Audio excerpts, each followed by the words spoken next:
You know, for decades, the Suzuki GSX-R was an absolute legend. That name meant performance, it meant dominance. But in the years leading up to 2017, well, the king had gone a little quiet. The competition got way faster, lighter, and a whole lot smarter. Suzuki needed an answer, and fast. What they came up with wasn't just a simple update. Oh no, it was a full-blown attempt to take back the crown. And hey, Suzuki was not playing coy about this at all. They put it out there, loud and clear. This all-new GSX-R1000 was built for one reason, and one reason only, to reclaim the throne as the undisputed king of the sports bikes. The stakes were incredibly high. All right, so let's really get into the problem here. The old GSX-R was still a great bike, don't get me wrong, but in the cutthroat world of superbikes, it was just getting left in the dust. The competition had broken into this exclusive 200 horsepower club with these feather-light, tech-heavy machines, and suddenly, Suzuki was on the outside, looking in. So to get back in the fight, they couldn't just phone it in with a few tweaks. No way. They had to go back to the drawing board and start from scratch. So the big question on everyone's mind was, did they actually do enough?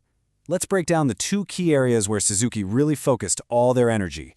First things first, you gotta have the firepower, right? Suzuki knew it. So they engineered a completely new 999cc inline-4 engine, and they brought a secret weapon with them, something pulled straight from their MotoGP race program. And that secret weapon was variable valve timing, or VVT. Now, what's so cool about this tech is that it solves a classic engine dilemma. See, usually, you have to pick one. Do you want that strong, grunty power in the middle of the rev range for blasting out of corners? Or do you want that screaming top-end horsepower for the long straights? Well, with VVT, Suzuki basically said, why not have both? And let me tell you, according to the people who wrote it, you could absolutely feel it work. It wasn't just some number on a piece of paper. As this review from Autocar India says, the moment you hit 10,000 RPM, it's like the bike gets a second wind. A literal punch of power hits you as the engine's whole personality changes and it just unleashes everything it has. And the end result of all that incredible engineering? 202 horsepower. Boom. With that number, Suzuki wasn't just politely knocking on the door of the 200 horsepower club, they were kicking it clean off its hinges. They were officially back in the game. So let's see how it actually stacks up against one of the top dogs, the BMW S1000RR. Now, while the BMW has a little bit more peak horsepower on paper, take a look at that torque figure. Torque is that shove in your back, that force that yanks you out of a corner, and the GSX-R was making more of it. This thing was an absolute powerhouse. So here's the really crucial takeaway. This engine wasn't just a brute. Reviewers couldn't stop talking about its fabulously smooth torque curve. It gave you all that insane power in a way that was actually manageable and linear.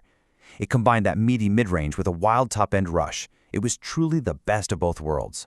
But, as we all know, in this day and age, power is absolutely nothing without control. So let's move on to the second pillar of Suzuki's comeback. A massive, massive leap forward in its electronics. And the first sign that things were different was the dashboard. I mean, say goodbye to the old analog dials. They were replaced by this slick, fully digital LCD screen. This was the rider's new command center, the gateway to a whole new world of electronic rider aids and customization. And what a toolkit it was. The real brain of the whole operation was an IMU, an inertial measurement unit, which is constantly measuring the bike's lean angle and pitch. This let them build in a super smart traction control system with 10 different levels, multiple riding modes to adjust the power delivery, and advanced ABS. It was a quantum leap from the old bike. Suzuki also did something pretty smart. They offered two flavors. You had the standard GSX-R1000 with that fantastic core package. But if you wanted all the bells and whistles, the GSX-R1000R model added the real top-shelf stuff. Launch control for perfect race starts, a quick shifter for clutchless up and down shifts, and the super advanced cornering ABS. So they built this monster engine and gave it a super smart brain to control it. But how did it all feel when the rubber actually hit the road? Well, it turns out the new GSX-R was kind of like a chameleon. It had two very different personalities. On the road, reviewers were actually surprised by how civilized it was. It was comfortable, the riding position wasn't too extreme, and the power was so smooth you didn't feel like you were wrestling a 200 horsepower beast in traffic.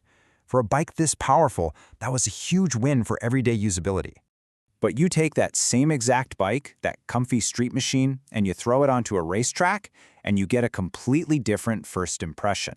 As former GP racer Simon Crafar pointed out, in its stock setup, the suspension was just too soft for the insane forces of track riding. It kind of limited your feedback and stability when you were really pushing it. But here's the really cool part. All that track potential was just hiding under the surface, waiting to be unlocked. With just a few key adjustments, cranking in some preload to stiffen up the springs, firming up the damping, and raising the forks a little, you could completely change the bike's entire character. And just like that, with a few turns of a wrench, the bike transformed. You took that plush, comfortable street ride and turned it into a firm, communicative, and dead stable track weapon. It just went to show that the amazing chassis and high-quality suspension were there all along. They were just set up for comfort right out of the box. Okay, let's bring it all together.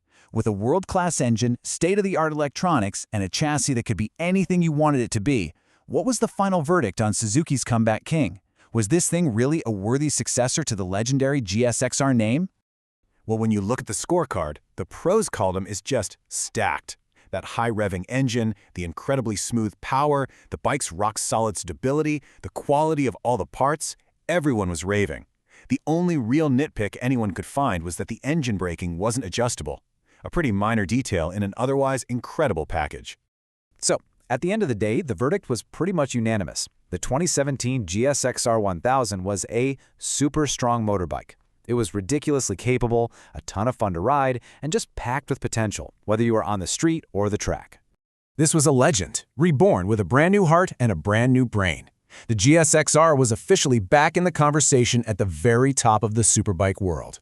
So the question remains, was it enough to truly reclaim the crown? Well, based on all the evidence, it made one of the most powerful arguments we'd seen in years. The king had well and truly returned.